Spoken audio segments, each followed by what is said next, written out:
Dãnia.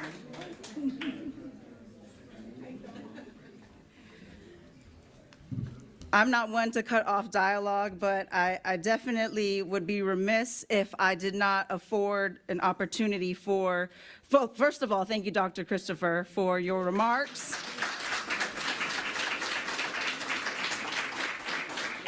And she truly laid the foundation for everything else that we plan to work through today. And I'm so excited to see that there were so many hands raised, some of whom did not get the opportunity to share their questions with the group or their comments with the group. But I want you all to know that we have been very intentional in the way that we structured this summit. And so first, I'm going to give an overview of what we have planned for the summit.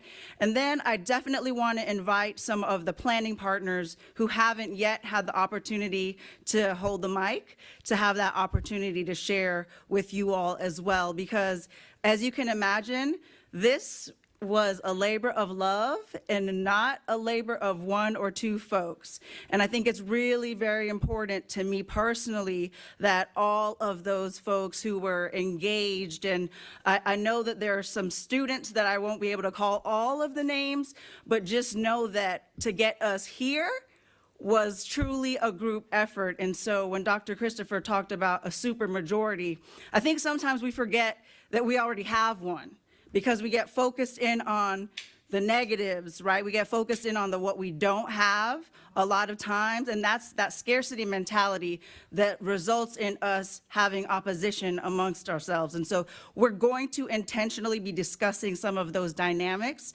and some of the facilitated conversations that are going to be taking place. But before I give you an overview of the rest of the summit, I'm going to call up and acknowledge all of the planning partners that have been involved. And you all should have seen this, this page in your welcome letter.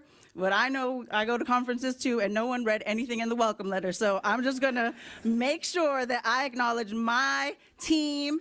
And I think it's really important, as Dr. Christopher